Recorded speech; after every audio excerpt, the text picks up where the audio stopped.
Everyone. तो आज हम अफ्रीकन कॉन्टिनेंट की मैपिंग देखने वाले हैं।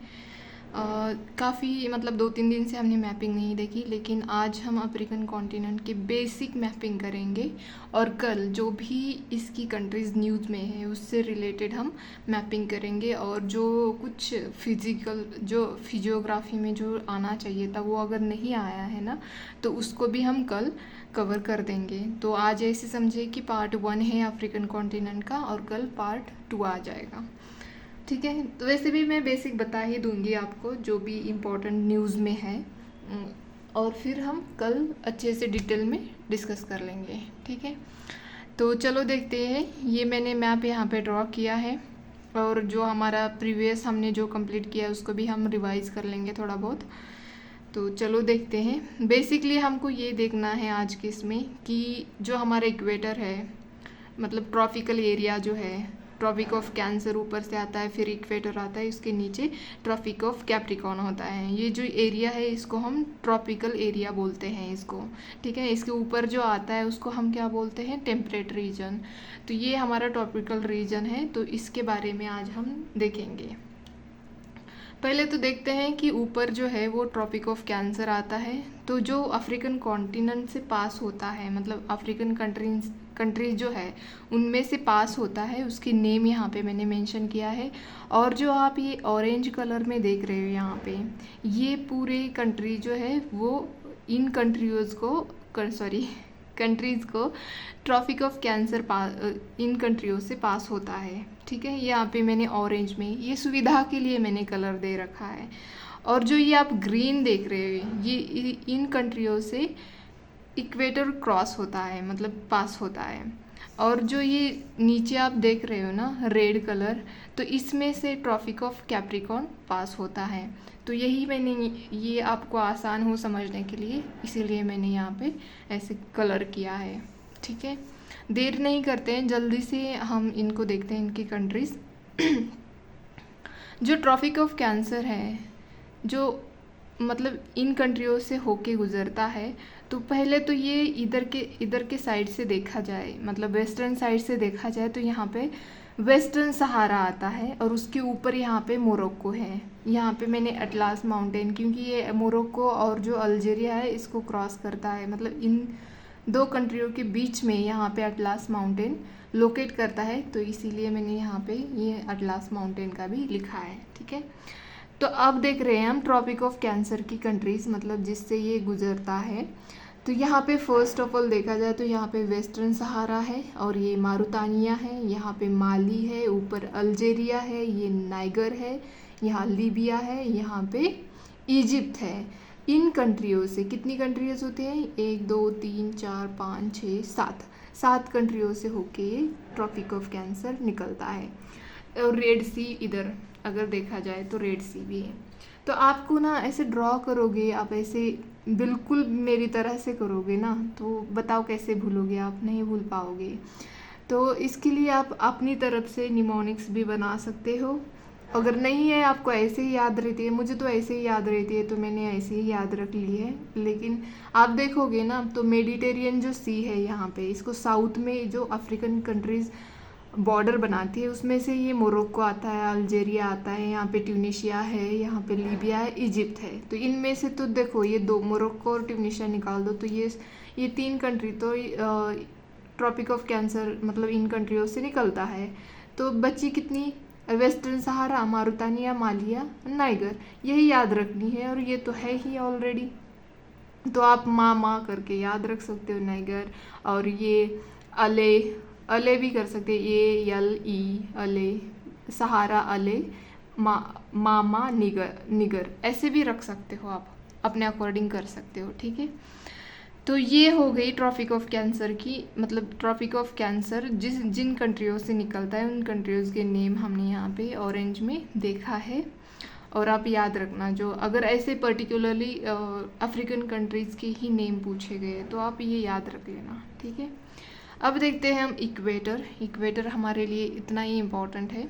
इक्वेटर जो है, जैसे कि ट्रॉपिक ऑफ कैंसर भी 3 कॉन्टिनेंट से होके गुजरता है, तो इक्वेटर भी 3 कॉन्टिनेंट से होके गुजरता है। जैसे कि एक साउथ अमेरिका, दूसरा अफ्रीका और तीसरा एशिया। 3 कॉन्टिनेंट हो गए। और 3 वाटर बॉडीज़ कौन सी आती है? Pacific ocean, Atlantic ocean, Indian ocean, इनसे होके ये गुजरता है इक्वेटर। ठीक है, तो इक्वेटर के जब भी अफ्रीकन कंट्रीज़ के नेम याद रखने हो तो यहाँ पे SDG सक, ये जो सी है इसको मैंने साइलेंट रख दिया है, या आप इसको कांगो, जो डबल कांगो है उसको भी याद रख सकते हो। ठीक है, बट मैंने यहाँ पे साइलेंट ही कर दिया है इसको, तो इनको याद रख सकते हो। तो यहाँ पे अगर वेस्ट साइड से देखोगे तो यहाँ पे ये साओ टोम आता है यहाँ पे, फिर आता है गबॉन, फिर आता है यहाँ पे कांगो, ओनली कांगो, फिर डेमोक्रेटिक रिपब्लिकन कांगो आता है, जिसके लिए मैंने यहाँ पे 2 कांगो किया है क्योंकि ये डेमोक्रेटिक है तो D लिखा है, और ये साओ टोम मैंने तो यहाँ पे डिटेल में लिखा ही है। ठीक है, तो ये हो गया SDG सक। सक का मतलब है सोमालिया, यहाँ पे सोमालिया, युगांडा, ये युगांडा है, और केनिया। तो ये आपको याद रखनी है। कितनी कंट्रीज़ बनती है यहाँ पे भी? 1 2 3 4 5 6 7 कंट्रीज़ बनती है। यहाँ पे ऊपर भी 7, यहाँ पे भी 7 कंट्रीज़ बनती है जिससे इक्वेटर पास होता है। ठीक है, तो मैंने यहाँ पे लिखा भी है कि इक्वेटर पासेस थ्रू 13 कंट्रीज़, मतलब इधर की 3, साउथ अमेरिका की 3, कौन सी इक्वेडोर, कोलंबिया, ब्राज़ील, तो ये तीनों से होके गुजरती है साउथ अमेरिका में इक्वेडोर। और यहाँ पे अफ्रीका में इस 7 कंट्री से Sao Tome, Gabon, Congo, Democratic Republic Congo, Uganda, Kenya, Somalia, इनसे होके गुजरता है इक्वेडोर। और इधर देखा जाए तो वो है किम का मतलब क्या होता है? के से किरीबती या गिरबती जो भी है, तो वो, और यम से मालदीव्स एंड यम से मलेशिया। ठीक है, नहीं, क्या मैंने बोला? हाँ, मालदीव होता है, और किम है ना इंडोनेशिया, और किबिरती। हाँ, 3 कंट्रीज़ होती है एशिया की। ठीक है, तो किरीबती है शायद। ठीक है, तो ये हो गए इक्वेटर वाली कंट्रीज़। हो सकता है ऐसे भी, मतलब यूपीएससी पूछ सकती है, तो आपको ये बेसिक कंट्रीज़ पता होनी चाहिए कि किन किन से इक्वेटर पास होता है, किन किन से मतलब ट्रॉपिक ऑफ कैंसर। ऐसे पूछ सकते हैं कि साउथ अमेरिकन कंट्री से, अफ्रीकन कंट्री से, एशियन कंट्री से, ऐसे भी पूछ सकते हैं, तो इसीलिए याद रखना ज़रूरी है। ठीक है, तो अब देखते हैं हम नीचे ट्रॉपिक ऑफ कैप्रिकॉर्न है। तो ये tropic of capricorn African countries से कौन सी गुजरता है? तो यहाँ पे शुरुआत में नामीबिया आता है, फिर बोत्सवाना आता है, फिर यहाँ पे साउथ अफ्रीका आती है, फिर यहाँ पे मोजाम्बिक है, और यहाँ पे मादागास्कर है। तो ये इन 5 कंट्री से होके गुजरता है ट्रॉपिक ऑफ कैप्रिकॉर्न। ठीक है, तो ये याद रख लेना, Namibia, Botswana, south Africa, Mozambique and Madagascar को मत भूलना, ये भी अफ्रीकन कंट्रीज में ही काउंट होता है। ठीक है, यहाँ पे एक करंट भी पास होता है जिसका नाम मोजाम्बिक करंट है। तो वो कौन सा करंट है? मतलब जो ईस्ट साइड, वेस्ट साइड जो भी होते हैं उसका आप ट्रिक याद रख लेना करंट्स का। इधर के साइड के जो भी होते हैं ना, वो वार्म करंट होते हैं। ठीक है, और जो वेस्ट साइड वाले होते हैं, मतलब इधर साइड से आ जाएगा ना, तो यहाँ पे जो एक वेनेजुएला जो करंट है, ये वो कोल्ड करंट है। मतलब जो भी वेस्ट साइड पे आते हैं वो कोल्ड करंट होते हैं, और ईस्ट साइड पे जो भी तो वो वार्म करंट होते हैं। ठीक है, यहाँ पे मैंने जस्ट नॉलेज के लिए आपके बताया, तो ये याद रख लेना आप। हमने आज देखा है कि अफ्रीकन कॉन्टिनेंट जो है उसमें से ट्रॉपिक ऑफ कैंसर जो है वो कौन सी कंट्री से होके गुजरता है, फिर इक्वेटर का देखा, फिर ट्रॉपिक ऑफ कैप्रिकॉर्न। तो आपको मैंने तो इसका बताया यहाँ पे निमोनिक्स, तो आप इसके भी बना सकते हो। खुद से ट्राई करिए। खुद से ट्राई करने से क्या होता है, हमको काफ़ी लंबे टाइम के लिए याद रहता है। ठीक है, तो ये हो गए बेसिक नॉलेज हमारा मैपिंग से रिलेटेड, ठीक है। तो अब देखते हैं हम थोड़ा प्रीवियस वाला जो है वो रिवाइज करते हैं। यहाँ पे हमने देखा था हमारा मेडिटेरियन सी, तो ऊपर कंट्रीज देखा था, यहाँ पे एड्रियाटिक सी था, यहाँ पे एजियन सी था, ठीक है। तो यहाँ पे साइप्रस था। तो यहाँ पे हमने जो एड्रियाटिक सी देखा था उसकी बॉर्डरिंग कंट्रीज़ के लिए निमोनिक्स भी बनाया था, IMC स्टैंड भाई ऐसे रखा था। तो इससे इटली और भी कंट्रीज़ आती है, तो वो आप याद रख लेना। फिर एजियन सी जिसको ग्रीस ऊपर से बॉर्डर करता है, इधर से टर्की बॉर्डर करता है, तो ये। और फिर यहाँ पे अगर एजियन सी है तो यहाँ पे दर्दनेल स्ट्रेट थी, उसके बाद यहाँ पे मरमरा सी आता था, फिर उसके बाद बॉस्फरस स्ट्रेट आती थी, फिर ब्लैक सी आती थी, और ब्लैक सी के इधर अजो सी ऑफ अजो था, तो उसके बीच में कर्ज स्ट्रेट आती थी। तो ये हमने देखा था। ये ब्लैक सी के भी हमने निमोनिक्स देखे थे, टी बर्गर, ठीक है। तो वो कंट्रीज़ आप देख लेना, एक बार रिवाइज करना। फिर कैस्पियन सी का भी देखा था हमने, कैस्पियन सी में कौन सी रिवर अपना वाटर ड्रेन्स करती है, उराल रिवर देखी थी हमने, जो कि न्यूज़ में भी थी। तो वो आप रिवाइज कर लेना एक बार। और इसको कौन सी कंट्रीज जिसका निमोनिक्स हमने कितार रखा था, KITAR कितार, तो वो देख लेना आप। और यहाँ पे अरल सी था, जो वो भी न्यूज़ में है क्योंकि वो ड्राई हो रहा है, तो वो लोकेट करता है बिटवीन कजाकिस्तान एंड उज़्बेकिस्तान। ऊपर से नॉर्थ से कजाकिस्तान, साउथ से उज़्बेकिस्तान है, वो आप देख लेना, ठीक है। तो ऐसे रिवाइज करना ज़रूरी होता है। फिर हमने रेड सी भी देखा था। रेड सी में ऊपर यहाँ पे गल्फ़ ऑफ सुएज आता है, और यहाँ पे गल्फ़ ऑफ अकाबा है, फिर रेड सी आता है, फिर यहाँ पे बाब अल मंडाब एक स्ट्रेट है, फिर यहाँ पे गल्फ़ ऑफ अडेन आता है, फिर इधर अरेबियन सी, फिर नीचे इंडियन ओशियन आता है। फिर यहाँ पे हमने गल्फ़ ऑफ क्या देखा था, तो यहाँ पे हरमोज स्ट्रेट आती थी, वो पर्शियन गल्फ़ और गल्फ़ ऑफ ओमान के बीच में लोकेट करती है, वो भी देखा था हमने। तो बार बार रिवाइज करोगे ना तो आप भूलोगे नहीं। तो ये न्यूज़ में ही है, इनसे रिलेटेड न्यूज़ है, तो मैंने यहाँ पे बताई। तो हमने रेड सी के भी निमोनिक्स देखे थे। एक तो यस देश से हमने देखा था, वाई से यमन, ई से इरित्रिया, और यस से सूडान, फिर यस हो गया ना देश, डी से जिबूती, और ई से इजिप्ट, और देश यस से सऊदी अरेबिया। तो ये हमने यहाँ पे रेड सी की कंट्रीज़ भी देखी थी, ठीक है।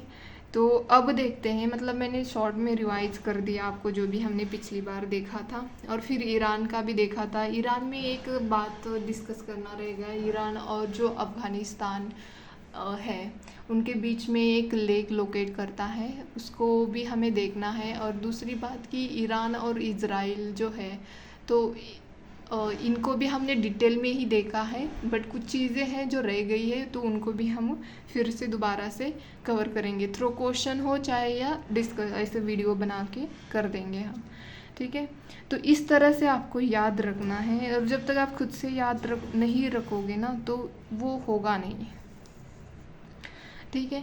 तो अब सबसे इम्पोर्टेंट चीज़ ये है, यहाँ पे एक तो यहाँ पे एक साहिल डेज़र्ट है जो कि हॉट डेज़र्ट है, आपको भी पता है, यहाँ पे लोकेट करता है वो। तो मैंने यहाँ पे किया नहीं, क्योंकि वो थोड़ा करती तो यहाँ पे बहुत ज़्यादा खिचड़ी बन जाती, तो उसको मैं अलग इसमें मतलब सेकंड पार्ट में हम देखेंगे। यहाँ पे साहिल लोकेट करता है। तो इसके लिए आज हम इम्पोर्टेंट एक ही देखेंगे, जो है यहाँ पे विक्टोरिया लेक, जो कि अभी उसको रिस्टोर कर रहे हैं। उसके लिए मतलब न्यूज़ में है ये, तो उसको क्यों न्यूज़ में है, कौन सी, क्योंकि इंडिया भी उसमें रोल प्ले कर रहा है, तो इसके लिए हमारे लिए ये इम्पोर्टेंट बन जाता है। तो इसीलिए आज हम विक्टोरिया लेक के बारे में देखेंगे, और उससे रिलेटेड जो भी फैक्ट्स है उसको भी देखेंगे, ठीक है।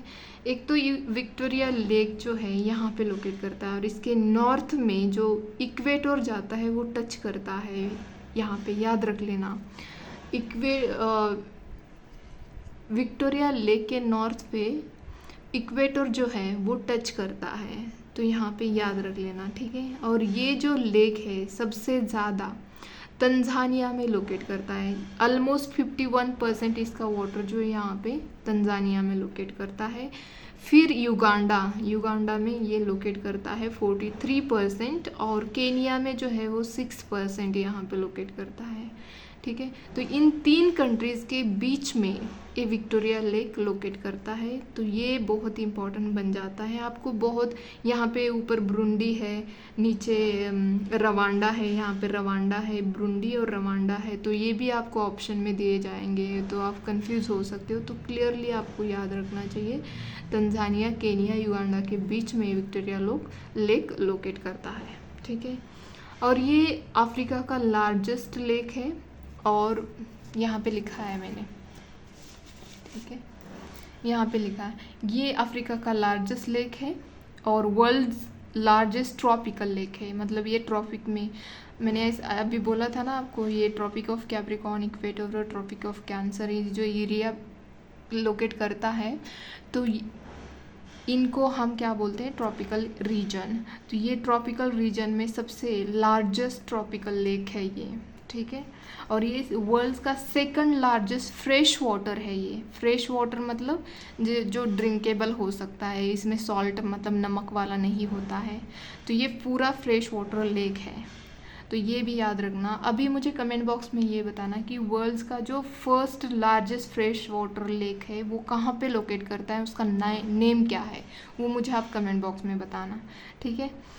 तो ये हमारे लिए यहाँ पे इम्पोर्टेंट बन जाता है। इसके इर्द गिर्द बहुत सारे लेक्स हैं, बट देखो हमारे लिए ये न्यूज़ में है, तो इससे रिलेटेड जो भी आता है उसको याद रखना ज़रूरी है। बाकी के लेक आप देख सकते हो मैप में, एटलास में देख सकते हो, जो भी आपको इम्पोर्टेंट लगे तो याद रख लेना, नहीं है तो नहीं भी रखोगे तो कोई दिक्कत नहीं है, ठीक है। बट एक बात याद रखना, यहाँ से एक रिवर, इसको तो बहुत सारी रिवर्स फीड करती हैं वाटर, जैसे कि मैंने यहाँ पे लिखा भी है, आप देख सकते हो, ये कागरा, कटोंगा, सियो, याला, न्यांडो, सोंडू, मिरियू, मारा, ये जो रिवर्स हैं, यहाँ पे थोड़ा नेम लेना इनका बड़ा मुश्किल आता है। तो ये रिवर्स इस लेक को वाटर फीड करती है, मतलब अपना वाटर डिस्चार्ज करती है इस लेक में। तो यहाँ से एक रिवर्स निकलती है, उसका नेम है वाइट नाइल रिवर। तो ये वाइट नाइल रिवर जो है यहाँ से वाटर लेके निकलती है और सीधा मेडिटेरियन सी में डिस्चार्ज करती है। ऐसा करती है क्या? नहीं। ये जो वाइट रिवर है यहाँ से युगांडा से होके यहाँ पे साउथ सूडान है। तो ये साउथ सूडान में जब आती है तब यहाँ पे साउथ सूडान में एक ब्लू नाइल रिवर है, जो कि ये दोनों आपस में आके यहाँ पे मिलते हैं साउथ सूडान में ही, और यहीं से आगे वो निकलती है, तो वो उसको हम नाइल बोलते हैं, प्योरली मतलब ओनली नाइल रिवर बोलते हैं। जो कि यहाँ पे अगर देखोगे आप तो ये पूरा सूडान है, ये साउथ सूडान है, ये सूडान है, सूडान से होके ये इथोपिया है, और ये यहाँ पे इरित्रिया है। तो ये इजिप्ट से होके यहाँ पे वाटर डिस्चार्ज करती है, ठीक है। तो ये ब्लू नाइल जो है वो कहाँ से ओरिजिनेट होती है, ये आपका काम है, आप देख लेना, ठीक है। तो ये इम्पॉर्टेंट रिवर है, ये वर्ल्ड्स की लॉन्गेस्ट रिवर है, जो कि साउथ से होके नॉर्थ की तरफ फ्लो करती है। मतलब ये साउथ एरिया है, इधर नॉर्थ की तरफ ये फ्लो करती है। और ये इसकी मतलब इसका बेसिन जो है वो कौन सी कंट्रीज़ के अंदर आता है। तो ये है तंजानिया, दूसरा है Burundi, Rwanda, Democratic Congo, Kenya, Uganda, South Sudan, Ethiopia, Sudan, Egypt, इतनी कंट्रीज़ के बीच में इसका बेसिन आता है। तो ये आप याद रख लेना, ये इम्पॉर्टेंट बन जाता है, ठीक है। तो ये इम्पॉर्टेंट था। और दूसरी बात ये है कि हमने तो अभी मैंने जैसे बोला कि आपको यहाँ पे इथोपिया में एक डिप्रेशन है, यहाँ पे वो बहुत ही ज़्यादा हॉट डिप्रेशन है, तो इसको डनकिल डिप्रेशन कहा जाता है। ये कि नॉर्थ ईस्ट इथोपिया जो है वहाँ पे लोकेट करता है, यहाँ पे जिबूती लोकेट करती है, ये सोमालिया है, और ये इरित्रिया है, और इजिप्ट, और ये सूडान है। ठीक है, तो ये आप याद रख लेना। अच्छे से मैपिंग करिए, 10-15 मिनट दीजिए खुद को डेली मैपिंग के लिए, तो याद रखना बहुत ज़रूरी है। तो ये आज हमने जितना भी बेसिक इम्पॉर्टेंट था वो मैंने यहाँ पे डिस्कस कर दिया है, और बाकी के हमने यहाँ पे डेजर्ट जो है वो हम देखेंगे, और जो भी इम्पोर्टेंट रिवर्स है, जो भी इम्पोर्टेंट कंट्रीज़ न्यूज़ में है, क्यों न्यूज़ में है, उनको भी हम कल देखेंगे सेकेंड पार्ट में। ठीक है, तो ये हो गया आज के लिए अफ्रीकन कॉन्टिनेंट, यहीं पे ख़त्म करते हैं। कल नेक्स्ट पार्ट में हम इम्पॉर्टेंट न्यूज़ वाली चीज़ें देखेंगे। होप कि आपकी पढ़ाई अच्छे से चल रही है। फिर से कह रही हूँ कि डरना बिल्कुल नहीं है। अभी ऐसे होता है, डिमोरलाइजेशन होना शुरू हो जाता है इस टाइम पे, बट बिल्कुल नहीं होना है, बिल्कुल नहीं डरना है, स्किप तो बिल्कुल भी नहीं करना है। अच्छे से, अभी भी बहुत अच्छा खासा टाइम है, अच्छे से प्लानिंग करिए, पढ़िए। फिर से कह रही हूँ मैं, देखो पॉलिटी, इकोनॉमिक्स और एनवायरनमेंट, ज्योग्राफी, इसको बिल्कुल भी इग्नोर नहीं करना है, इसको अच्छे से करना है। क्योंकि अगर ये आप अच्छे से करते हो, मैं ऐसे नहीं बोल रही हूँ कि दूसरे टॉपिक इंपॉर्टेंट नहीं है, सब्जेक्ट इंपॉर्टेंट नहीं है, बिल्कुल इंपॉर्टेंट है, बट ये जो मैंने अभी बोले हैं ये कोर एरियाज़ है। इसको अगर अच्छे से करते हो ना, 10-15 क्वेश्चन हर एक टॉपिक से आते हैं, हर एक सब्जेक्ट से आते हैं, जैसे कि पॉलिटी, इकोनॉमिक्स, एनवायरनमेंट इंपॉर्टेंट बन जाता है। तो इनको अच्छे से करिए, इनको रिवाइज करिए मल्टीपल टाइम्स जितना हो सके, और सीसैट को भी बिल्कुल इग्नोर नहीं करना चाहिए। और टेलीग्राम चैनल ज्वाइन करिए, वहाँ पे मैं सीसैट से रिलेटेड जो भी क्वेश्चन मुझे इंपॉर्टेंट लगते हैं और वैसे ही सेम क्वेश्चन आने के चांसेस होते हैं, वैसे क्वेश्चन मैं अपलोड करती हूँ वहाँ पे। कुछ 2-4 लोग आंसर देते हैं, बट मैं I am satisfied with them, because you know कि अगर कुछ भी थोड़ा सा भी, एक बूंद भी एक समुंदर में गिरता है ना, तो समुंदर को फ़र्क नहीं पड़ता है ना। तो बिल्कुल वैसे ही है, जो करेगा प्रैक्टिस उसको फल भी तो वैसे ही मिलेगा, जो नहीं करेगा उसका भी फल सेम ही होगा। आपको तो पता है, जो प्रैक्टिस करता है, अच्छे से रिवीजन करता है, तो उसके मार्क्स भी अच्छे खासे आते हैं। तो आप देखिए आप कौन से इसमें आते हो, या खुद से भी कर रहे हो तो बहुत ही बेहतर है, कोई ऐसी ज़बरदस्ती वाला तो काम नहीं है। तो आज के लिए इतना ही। प्लीज़ टेलीग्राम चैनल ज्वाइन करें। धन्यवाद।